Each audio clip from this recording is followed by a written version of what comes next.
Hello, everybody, and welcome once again to the SleepTech Talk, the SleepTech podcast. Here for all you sleep techs out there who are out hooking up patients, watching those waves, and bored out of your minds. Hey, you got something to listen to, and you got three ugly-looking guys to look at as well if you want. But out of the three, I'm like Will Smith in Men in Black. I'm here to make them look good, but that's a different story altogether. With that, let me toss it off to by the way, let me introduce our hosts. You have Emerson Kerr, Robert Miller, and myself, Dr. Gerald George Mannikarote. And with that, I'm going to toss it off to Robert to introduce the show today. Certainly. So the first three episodes of the podcast are all about just learning how we got from, how we've been evolved personally in the industry, and just to make sure that everyone understands a little bit about who we are as people and why we do what we do every day, and sort of where we are, in our current positions and careers. I'm super thankful that Jerry doesn't make me pronounce his entire name, because I'm sure that I would do a terrible job with it. But, what the purpose of the podcast today is to learn a little bit more about Jerry George and his journey in sleep medicine. So we're extremely excited to hear his story today. So, Jerry, tell us all about yourself, sir. Hey, thanks, Robert. Appreciate it. And so a little bit about me.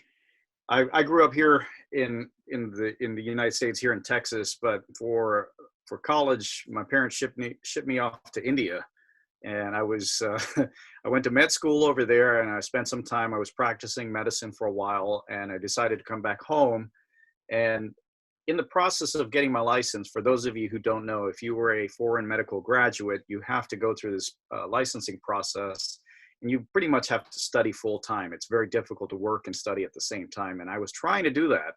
I was working at a physician's office as a medical assistant / physician's assistant over there. And there was a guy that used to do all these studies, these electrical kind of studies, nerve conduction tests and stuff. And then he would connect these things on people and give them like a briefcase, and they would go home and sleep with it, and they bring it back the next day. And then I would see that he would come in late sometimes during the week, and I would ask him, "What are you doing?" And then he said, "Oh, I had to do a sleep study." And I kept asking him what it was, because I had read about it in med school. I had seen it in movies where you have these people, and there's a big glass window and doctors in coats writing down stuff, and they have wires connected to them and things. So I asked him about this, because about the same time, my family doubled in size. We had twin boys suddenly, and at the doctor's office, because of the type of office it was, they decided to cut my pay really quickly as well. So I was stuck with this situation where the family doubled and my pay reduced, and I was looking for something else. And he took me to this place called a sleep lab, and I found it very interesting. It was bedrooms, and there were walls, and there was something connected to it, and there was a separate control room. I found it absolutely fascinating, absolutely fascinating. And I started taking a huge interest in this, and I used to go there at night. And then he was allowed, because of his position at the doctor's office that we both worked at, he was allowed to come in late. He only had to come in whenever he had to do the electrical studies, but I had to come in there early to prep for the day or whatever. So I would grab an hour or two of sleep after the sleep study was over, and then I would rush to the doctor's office and work the entire day, and I would go back with him on whatever days he allowed me to come in. After that, I worked there for about a month for free, because I was really, really intent on learning about this. And he told me, I remember when he was teaching me how to hook up a patient, he basically told me, you do this, you do this, you do this. And then he said, some people have to measure the head, but I don't have to do that, because I am that good at where I place my leads. So I took a mental note that there's something called measurement there. And then there was another guy that came in who I worked with at the same lab, and he was registered. And now I learned that there was a tier system here. You had an unregistered tech and a registered tech. And he allowed me to hook up one patient on my own, and he came to check it. And then he explained, you did okay, but the ones in the occipital area were a little low. You need to move them up, because you got to remember 10-20-20. That's how the 10-20 system works. I had never heard that in my life. And okay, 10-20. Great training. Yeah, exactly. And I was thinking, okay, this must be the measurement thing that other guy talked about. And so I took a mental note, and then I started looking into that, Googling stuff. And in those days, this was about 18 something years ago, there wasn't too much of Google in those days. But luckily, at that lab, there was a very old copy of Principles and Practices of Sleep Medicine. And having been in med school, I did not find that book intimidating. I just picked it up and just started reading. So within that week itself, I remember I read the entire first unit of the book, and that's where I learned the 10-20 system. And names like dements, like you brought up right now, they weren't foreign to me at that point. And I started understanding how this thing worked, and I was able to pull out very clean studies in this lab. And it was an easy gig, and I was enjoying it. I was making really good money. And then one of the other techs came up to me and like, Jerry, you're so dadgum stupid. Like, what do you mean? So why aren't you registered yet? You could do a whole lot more with what you have. And I was sitting there maybe a little over a year, just like you said in the last episode, Robert, 3-day weeks, and you got 4 days off. I was enjoying myself with the family, just babies or whatever, enjoying that. And I thought about it. I was like, why don't I get registered? I talked to my boss. He said, yeah, we pay registered techs a higher pay. If you can do that, you can do the Medicare patients, blah, blah, blah. I went and got registered. And I believe I was one of the last batches that was still doing the paper. They didn't have the computer tests yet. So you remember What's your registry number, by the way, Gary? Oh man, I can't remember offhand. I'll have to look it up, but it's like 4 or 5 digits. It's not the long ones now, but what year was that? What year was that, Jerry? Oh shucks, that was in the early 2000s. Okay. I can't even remember. It's been a while. It's been it's been we're all a little grayer. Yeah, exactly. I was in 97. You're probably still in high school. Okay. Yeah. You got me beat by a year, Robert. I was 98. Okay. Well, you guys did it a little bit before I did, but well, with that being said, I'm the baby here and the best looking, but that's true. That's true. A different thing altogether. But I got registered, and that's when those same ladies that told me that I was stupid not to get registered, they said, you can actually work an extra day somewhere else as a PRN tech, and I didn't even know that opportunity was there. And I started looking around, and I found out, hey, you can get one extra day, and I still have a 3-day weekend. This is fantastic. I started doing that, and then the lab owner, the main lab where I worked, he was trying to groom me to become the general manager of. He had two locations, trying to groom me there. But as I started looking into it, I wanted more, and I ended up going to a hospital lab. I ended up working for a hospital lab, and the medical director there, he really liked the work that I did and what I did with the patients. And he took me out for coffee one morning, and he said, in that particular hospital, they were having a divorce with the medical school that they were attached with. And he said, we are breaking away. As you know, there was already the divorce going on, but the lab is about to break away, and I need somebody to run that place. Would you consider being that guy? I thought about it, and like a fool, I said, why would you want to get me? This guy, he has a lot more experience than me. He said, and he said, I'm not looking for sleep experience. I'm looking for somebody that has been doing what you did during the night, taking care of the patient with the meticulous documentation and everything else that's associated with that. I basically above and beyond, just like you described, Robert, earlier. Yeah. And so I said, okay. And obviously I was paid a whole lot more. It was a great opportunity. And then I got the opportunity to to build the sleep center for one of the biggest med schools here in the city of Houston. A fantastic experience to start a sleep center from scratch. We were able to get it accredited by the AASM in less than a year, which was a huge feat for us. And the medical director of the lab, he was 100% very, very, very supportive of my growth, and he encouraged me to keep developing. That's where I learned the fundamentals of marketing, as you said, and business development, as you talked about earlier. I learned a lot about that as well, and it was at that time where the rep from Respironics came up to me and said, "Hey, would you be interested in joining our organization? What kind of education do you have, Jerry?" And I said, "Hey, I'm a doctor." And he said, "Okay, would you be interested?" In my mind, I'm thinking, "Oh, be the guy that brings donuts to the office? That sounds easy." Right? You say that like it's a bad thing. Yeah. Yeah. Come on, man. It's it was, it was above my below my dignity, rather, to be the guy. But then I thought, hey, I'm still working on my license to get to practice medicine. This will be easy. Drop off donuts at the office, these offices, and just schmooze people, and then I have enough time to sit down and work on my license. Yeah, how'd that work out for you? Well,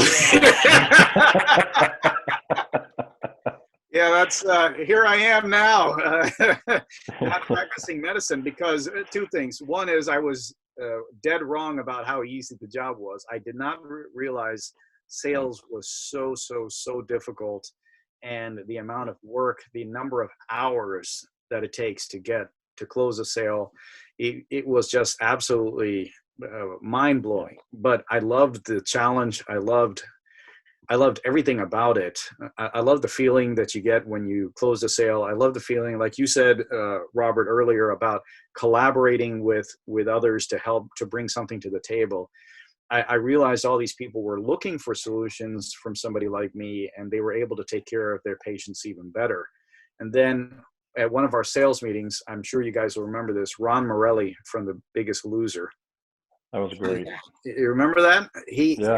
One thing he said, I still remember that even today, and that's how I still live my life my work life, is he said, "I want you all to remember, I wouldn't be here if it weren't for you guys and your CPAPs." And I do not mean that it's because you supported The Biggest Loser and you were a sponsor. What I mean is I was diagnosed with OSA 10 years ago, and I used one of your CPAPs, and that's kept me alive until today. So every CPAP that you set up or that you sell is another life saved. And I realized that I've been touching so many more lives, and that's why I decided to stay in this position. In the field of the business side of healthcare. And I felt the same way. Hey, I have a side note for you, Jerry. I have a side note for you. I am the sales rep that brought The Biggest Loser to Phillips. Really? No kidding. I am. Wow. Fist bump. I had I had a sleep center. I had a sleep center that reached out to me in my story, and they said, "Hey, we've made contact with the medical director of The Biggest Loser, and but we need Phillips to help sponsor this thing." So literally over the course of 3 or 4 days, Wow. Phillips runs out to California and sets up a 10-bed sleep center at the ranch, where all of the contestants are staying. And Pam Minkley got involved. Yeah. I mean, it was a big Pam. deal after that. But then Phillips, there was a relationship there for years. So that's a fun story. That's absolutely wild. I never realized that. So, hey, that's cool. Hey. Well, I think that's a lot to be said about the journeys that we've been on, how we've been able to touch so many lives. And hey, one way or the other, somebody or the other is getting benefited from it. And ever since then, I've been on this side of healthcare, on the business side. I had an amazing boss while I was at Phillips, and he encouraged me to get my MBA, which is what I did to help me further into that. And I had an opportunity to work very closely with Emerson here in a different department, different capacity. And after several years at Phillips, I decided to move on. And again, similar to what you said in the last episode, Emerson, Robert, is not because I disliked it. It was more about, hey, I was looking for something else, another opportunity. And obviously money came along with that, but that's a different story. And right now I'm here at, stumbled my way. Oh, by the way, I want to add a little piece here because of the sales skills and because of my background with the sleep industry. I actually worked for a plastics company that made tiny little components that went into ventilators, went into CPAPs, went into masks. So that was a really, really cool job that I had. I was traveling all over the country. I got to visit companies like Google, GoPro, shucks, I can't remember the name of the company, but they make. You guys didn't make foam, did you? You guys didn't make foam, did you? We actually made foam. We made foam also, but that's a different story altogether. And Nice. Yeah. but that was a nice drop there, by the way. But we made all sorts of cool things. We made vents, these little stickers that went on the back of cell phones. The cell phones, remember, they used to explode because it got too hot. We actually made things that would keep it waterproof, but would allow the heat to escape. So it was really cool to be part of that. So I've actually now I'm with with Adapt Health, one of the nation's largest DME providers. So what's cool for me as a background, I've been a clinician. I've been on the manufacturer side of sleep. I've been on the OEM, the component side of healthcare or medical devices, and now on the distribution side. So it's kind of a very unique position I'm in, but I love each and every day that I have in this, and I feel like I'm touching so many lives as a result of that. One of the things I think that can come across in both of your stories from our last episode and this one is that things just came easy. Because when you hear your story, Jerry, and your story, Robert, it sounds like things just sort of happened for you, but that's not really true. Right. Both of you had some serious sacrifices along the way. I know I did. I know we'll get to mine at another time, but if you can, Jerry, real quickly, and maybe if we have time, Robert, I think it would be interesting for our friends to hear what were those pivotal sacrifice points, because there are those moments, I know from our conversations, where you took a step back to leap forward. So what would that look like for you, Jerry? So, I appreciate you asking that. Like for me, one thing is I worked a month for free at the sleep lab. I provided free labor just so that I could learn. And some people say that's stupid, especially because I had 2 infant boys, brand new babies, and I was not bringing in any money as a result of that for a month. But that showed the lab owner that I was truly interested in learning, and I was committed to take the place of the guy who was about to leave, and he didn't have to look anywhere else for another tech. I was there. I knew his lab. So that was one for sure. Another is, like you said, how did that work out for you? When I joined Philips, it was a very, very difficult decision because I was on top of one of the most prestigious sleep labs in the city of Houston, one of the largest cities in the state of Texas, in the United States. And to be the guy in charge of everything at such a prestigious sleep lab and be able to make all these choices, make all these calls, and then to take a step back and say, hey, I'm going to be a regional mask guy, and all I'm doing is selling masks. That's how I started, right at the lower level of the sales ladder. It was humbling, and going out there, driving hours and hours, and spending nights away from the family on end.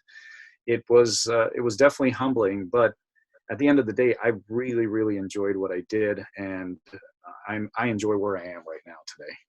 How about you, Robert? Yeah. Travel.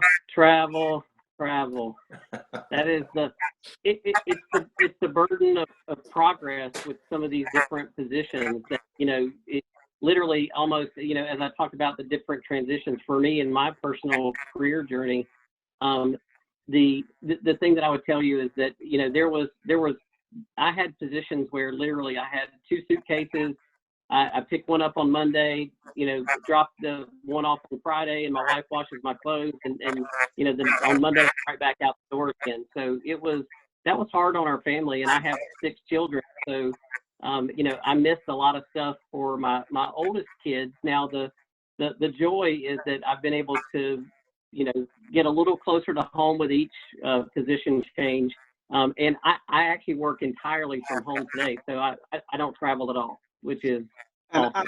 For our listeners out there or viewers, I just want to add, when he talks about travel, we're not going out sightseeing. You go in, you do your job, and then you get back on the plane, and then you go back home, or back in the car and you go back home. That's it. It's not like you're out there having fun. No, not at all.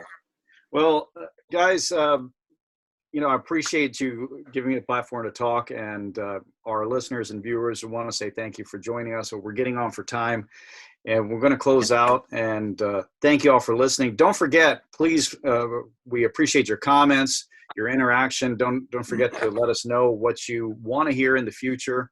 And in the next episode, we're going to be talking to Emerson and hearing his story. With that, thank you all, and we'll see you on the next one. Thank you. Thanks. All right.